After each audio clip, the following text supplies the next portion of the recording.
దాని ఆ ప్రకారం మేము అనర్హత చేసేటట్టుంటే అనర్హత చేస్తే ఆయన మైకుల ముందు మాట్లాడుతున్నారు.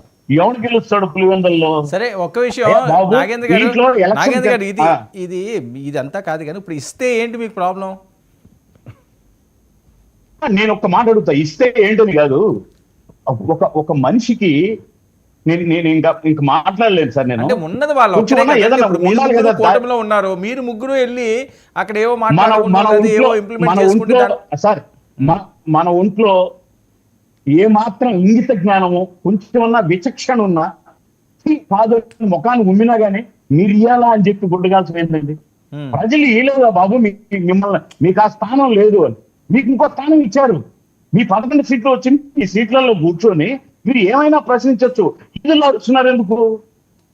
గవర్నర్ ప్రసంగం అంటే ప్రసంగం స్టార్ట్ కాకముందే పేపర్ నుంచి గవర్నర్ ప్రసంగం వింటే కదా ఏందనేది మాట్లాడడానికి. అందుకే ఆయన వెళ్ళిపోయినాడు. ఆయనకి ఏం మాట్లాడాడో తెలియదు, గవర్నరు ఏం పెట్టారో తెలియదు.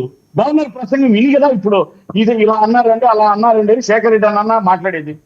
అవునా కదా? ఇప్పుడు సార్ అంటే గవర్నర్ ప్రసంగంలో ఇలా పెట్టారండి, ఎంత పెట్టారు ఆయన ఇందాక తెలిసింది.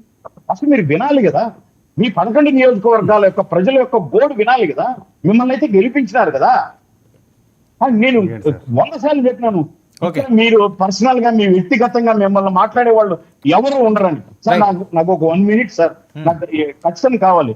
నేను ఒకరిద్దరికి సమాధానం చెప్పాలి. ఇదేంటంటే ఈయన అక్కడే అసెంబ్లీ నుంచి బయటకు వచ్చి ఐ థింక్ దువ్వాడ అనుకుంటా నీచంగా మాట్లాడుతున్నాడు. ఒక 50 కోట్లు ఇచ్చినారు అంటే వీధి రౌడీ కంటే అంటే అంతకంటే నీచం ఇంకొక లేడు. అంటే అతన్ని ఎమ్మెల్సీగా ఎవరు ఇచ్చినా నాకు తెలియదు. ఆయన మాట్లాడతాడు, అయ్యా ఎందుకని మీరు ఈ విధంగా పవన్ కళ్యాణ్ గారు మౌనంగా ఉన్నారు, మీరు మాట్లాడలేరా, ప్రశ్నించలేరా? అంటే మీరు డబ్బులు తీసుకున్నారు, ఇంతకంటే దారుణం ఇంకోటి ఉందా అండి? సిగ్గు శరము లేకుండా పెళ్లి కావాల్సిన స్థాయి బిడ్డలను పెట్టుకుని ఎవరు మీరు మాట్లాడాలన్నా? మహిళల గురించి మాట్లాడము, ఎవరితో తిరుగుతూ సార్ యూట్యూబ్ ఛానల్ ముందుకు వచ్చి మీరు ఒక లైలా వీడొక మధును సిగ్గులేని దేవాలయం లాంటి అసెంబ్లీ దగ్గరకు వచ్చి మన నాయకుడి మీద నిబంధనలు వేస్తావా? నీకు నిజంగా నువ్వు నిజంగా దమ్ముంటే నువ్వు వచ్చి లోపల వచ్చి కూర్చొని మాట్లాడు. అదే విషయం నువ్వు అక్కడ అడుగు, ప్రశ్నించు, మీ నాయకుడిని అడుగు. పనికిమాలినోడు ఎవడు పనికిమాలినోడు? నీ నాయకుడు పనికిమాలినోడు. ప్రజలు మీకు ఇంతే ఇచ్చారు, మీరు ఈ పని చేసుకోండి అన్నా కానీ మాకు ఇంకా అది ఇవ్వలేదు ఇది ఇవ్వలేదని కాకమ్మ కథలు చెప్పే మీరు పనికిమాలినోడు. ప్రజలు తప్పుదో పట్టిస్తా ఉండేది.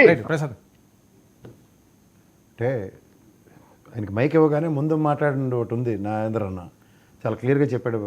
జగన్మోహన్ రెడ్డి బాధ ఒకటి, మా బాధ ఒకటి అని. ఆయన బాధ మాత్రం ఏంటో ఇప్పటిదాకా చెప్పలేదు.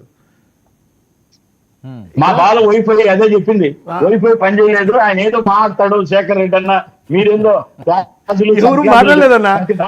నాకు ఇక్కడ ఎలా ఉందంటే నేను కూడా డిబేట్ లో నేను మాట్లాడితే ఎవరైనా కాదు, ప్రతి దానికి ఆర్టికల్ వస్తారు కదా, మరి ఈ ఆర్టికల్ కూడా ఆయన చెప్పు, ఆయన శేఖర్ అన్నకు చెప్పు. అసలు ఎందుకు రాకూడదు సార్ అసెంబ్లీకి? ఉందండి, ఎందుకు ఇవ్వకూడదు?